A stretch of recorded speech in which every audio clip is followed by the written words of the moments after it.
the quality of these actions is measured using either an information gain-based objective function or by optimizing some task-dependent, more heuristic objective function. So the work that I've done can be summed up with trying to control a distributed and dynamic network of mobile sensors in order to accurately track a time-varying number of mobile targets. And this work has been formulated as a distributed multi-sensor control problem using RFS filters for the multi-target tracking and distributed information fusion between these sensors. So I've been using the labeled multi-Bernoulli filter, which is a type of RFS filter. So the LNV density, which is labeled as pi, is made up of a set of elements where each element represents a possible target. And these targets have labels attached to each. And they are represented by both a Bernoulli existence probability R and a spatial distribution, or a distribution for the state of the target P. And in this, using this LNV filter, there are two steps. There's a prediction step, where the parameters for the next time step k are predicted, using this Jacob-Von-Boer equation. Where f is the transition function. And update step, where the parameters for the next time step are updated using the multi-object phase rule, where g is the measurement likelihood function. So, multi-sensor control. Each sensor has to choose a single sensor control command, u, lowercase u, out of the set of possible control commands, capital U. And you can also form a multi-sensor control command as a tuple or a concatenation of multiple single sensor control commands, which is labeled with the fancy U. And below I've got an example of a classical, with a centralized multi-sensor control flavor. Okay, so the work that I've done, my proposed solution is, first, each sensor, I, will look at its local sensor neighborhood, which I've denoted as NI. For example, bottom left, sensor 1 has got a neighborhood which includes itself, sensors 2, 3, and 4. These are the sensors which can directly communicate with it. Each sensor will then calculate the best multi-sensor control command for that neighborhood, using coordinate descent as the optimization method to quickly optimize to a good solution. So again, looking at that example, the multi-sensor control command U1 would be composed of the single sensor control commands for U1, sensor 1, sensor 2, sensor 3, and sensor 4. Then, each sensor, after they've calculated the optimal actions, they will communicate back to their neighbors the single sensor control command that they calculated, specific to that neighbor, and the corresponding objective function value, or the reward. And then whichever action or control command has the highest reward is the one that will be chosen. So in this example, it has received 3 possible control commands with associated rewards. From sensor 2 and sensor 3, it's saying that it should move to the right, but with fairly low rewards, whereas the action calculated at sensor 1 is telling it to move down, but with a much higher reward. So as the aim is to maximize the information gain, we should take that action.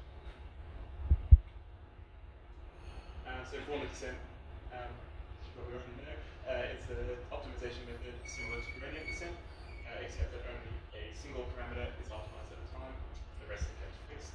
In this example, it optimizes for so long W0, or W1 space, W1, and so on. And this is suitable for optimizing multi-sensor control command, as each single sensor control command takes discrete values. So you can't do gradient descent through it. The objective function which I developed is based on the Kullback-Leibler divergence, which is a statistical measure for the difference between two distributions. So the difference between the reference distribution pi and the new distribution pi1.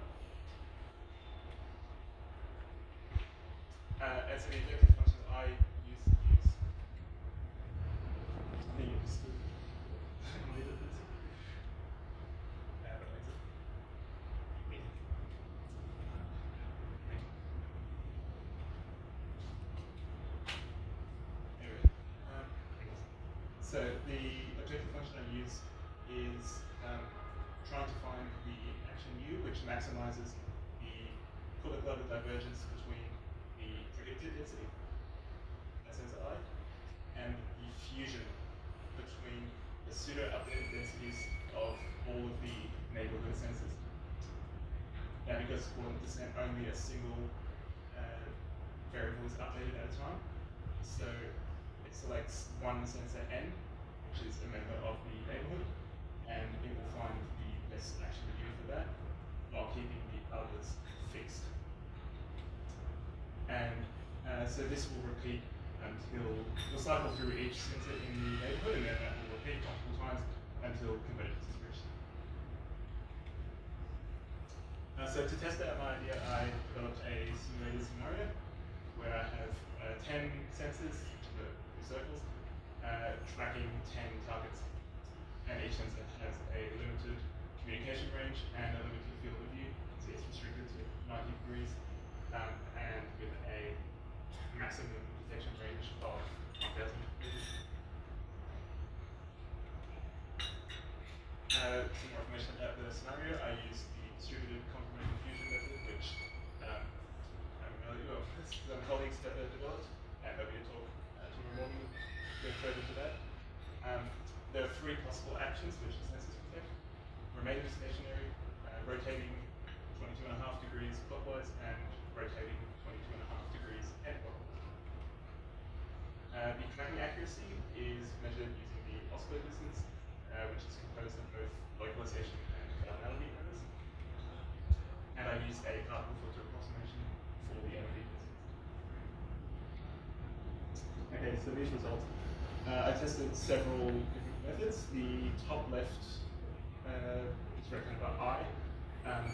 That method is with fixed cameras or fixed sensors, so there's no movement to be taken.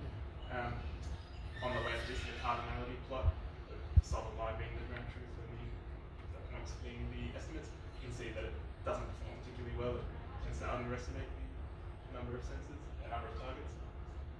The one on the right of it, number 2, that is something I tested more out of curiosity of there being no information fusion present between the sensors.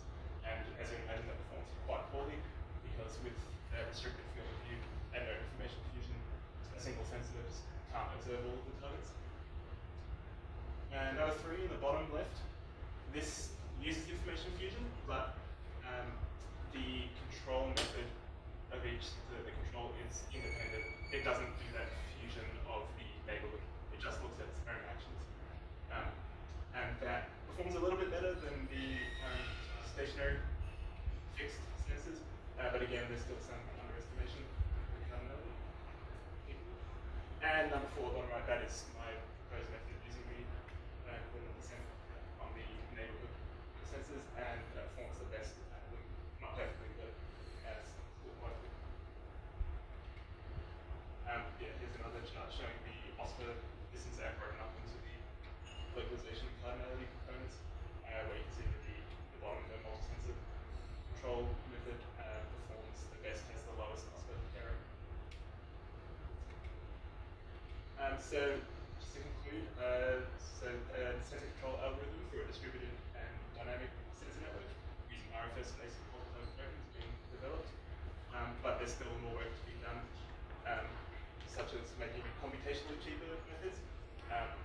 It's a lot better than centralized methods, but it's still not as fast as we'd like to be.